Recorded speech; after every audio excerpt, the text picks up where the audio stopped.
Эгерде ибадат муаккат болсо, белгиленген ибадат болсо, ошол учурда ошону гана кылыш керек. Башка ибадат менен алек болгон болбойт. Мисалы, намаз вакыты муаккат. Намазды кечиктирип, каза кылып, башка амал менен болсоң күнөөкөр болосуң. Намаз учурунда Кур'ан окуп атасың, сен намаз окубай.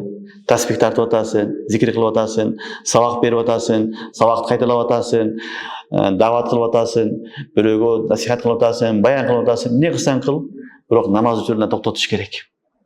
Алар да ибадат, бирок ал ибадаттар муаккат, вакыты чектелген ибадаттардын астында алар эмне кылат? Жылып турат. Анан жылдырып коюп, кийин кылса да боло берет.